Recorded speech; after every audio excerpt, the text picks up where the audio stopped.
नमस्कार, जय माता दी। मैं हूँ आपकी अपनी लाइफ डिज़ाइनर जीतू आचार्य। अहोई अष्टमी की आप सभी को, माताओं को, खास करके पूरी महिलाओं को, जितनी भी महिलाएं इस व्रत को रखती हैं, आप सभी को बहुत बहुत शुभकामनाएं हैं। अहोई माता की पूजा की जाती है इस दिन, और माता व्रत रख करके अपने संतान की दीर्घायु की कामना करती हैं। व्रत रख करके संतान की कुशलता की कामना करती हैं। अब व्रत रखा है तो पूजा का खास महत्व होता है कि कितने बजे पूजा करनी चाहिए अहोई माता की।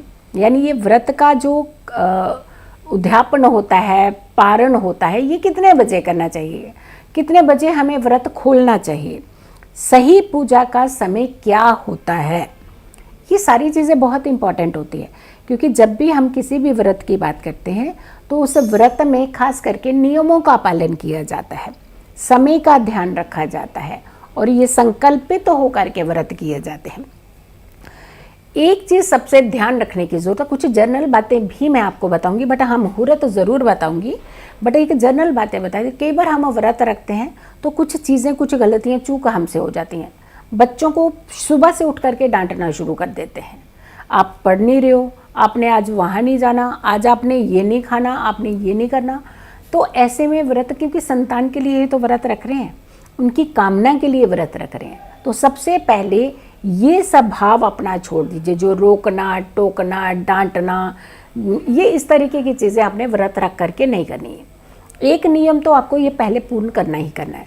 दूसरा होता है कि व्रत रखने से पहली शाम, यानी सूर्य अस्त के बाद से आपने व्रत के नियमों का पालन करना शुरू कर देना। ये नहीं कि सुबह व्रत रखा है, खाली पेट है, तो आज नहीं डांटेंगे लेकिन पिछली रात को पूरी कसर पूरी कर लेंगे, ऐसे नहीं। आपने सूर्य अस्त के बाद, पहले सूर्य अस्त के बाद से आपने ये चीज़ें ध्यान में रखना शुरू कर देनी है।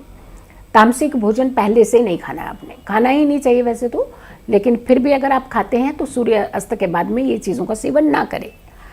फिर आती है बात कि जब हमने अष्टमी का व्रत रखा है, माँ अहोई का व्रत किया है, तो आपको क्या क्या चीज़ें और करनी चाहिए। वस्त्र, आपके जो वस्त्र आप धारण करेंगी पूरे दिन में, वो शुभता के कलर के होने चाहिए। सफ़ेद रंग, काला रंग, नीला रंग, इन चीज़ों का नहीं, आपने सहयोग नहीं लेना है, इन कपड़ों को नहीं पहनना है।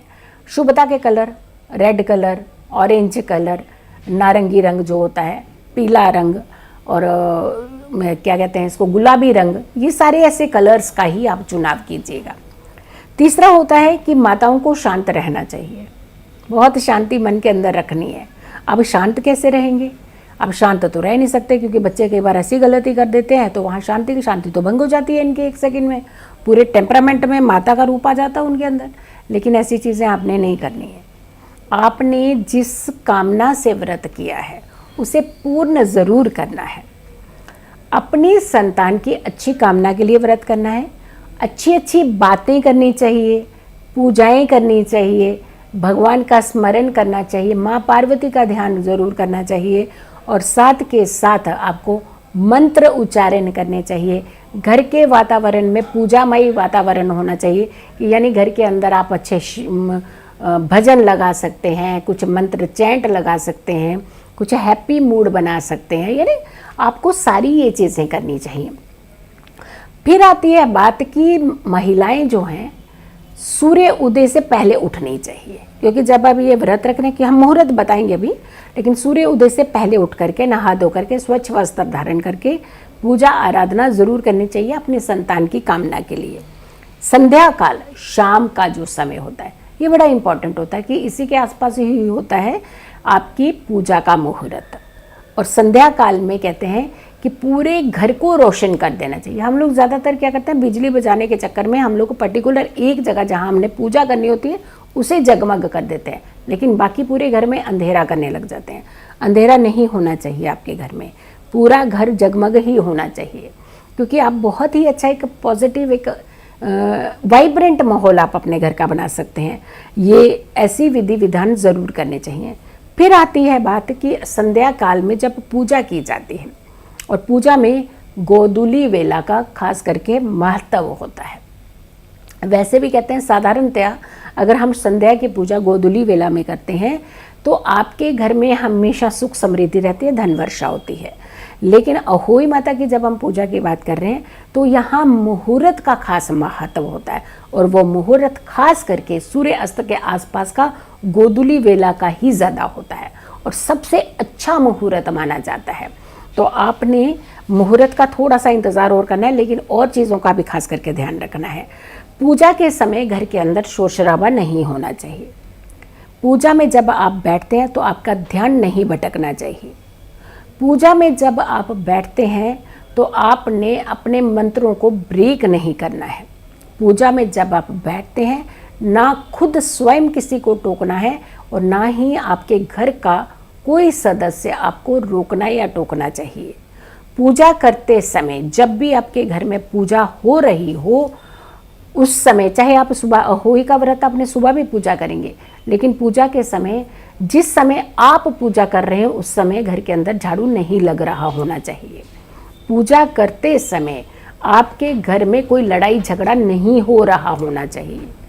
ये सारी विधियां जो होती हैं ये आपकी पूजा को सफलता बनाती हैं, सफलपूर्ण करती हैं। अहोई माता की अष्टमी की पूजा का जो मुहूर्त है वो कितने बजे का है? जैसा कि आपको सबको मालूम है कि 17 तारीख को अहोई माता का ये दिन मनाया जाएगा। संतान के लिए व्रत किया जाता है। सिर्फ पुत्र संतान नहीं, पुत्री संतान को भी इसका फल मिलता है। पुत्र पुत्री दोनों ही आपके लिए प्रिय होते हैं।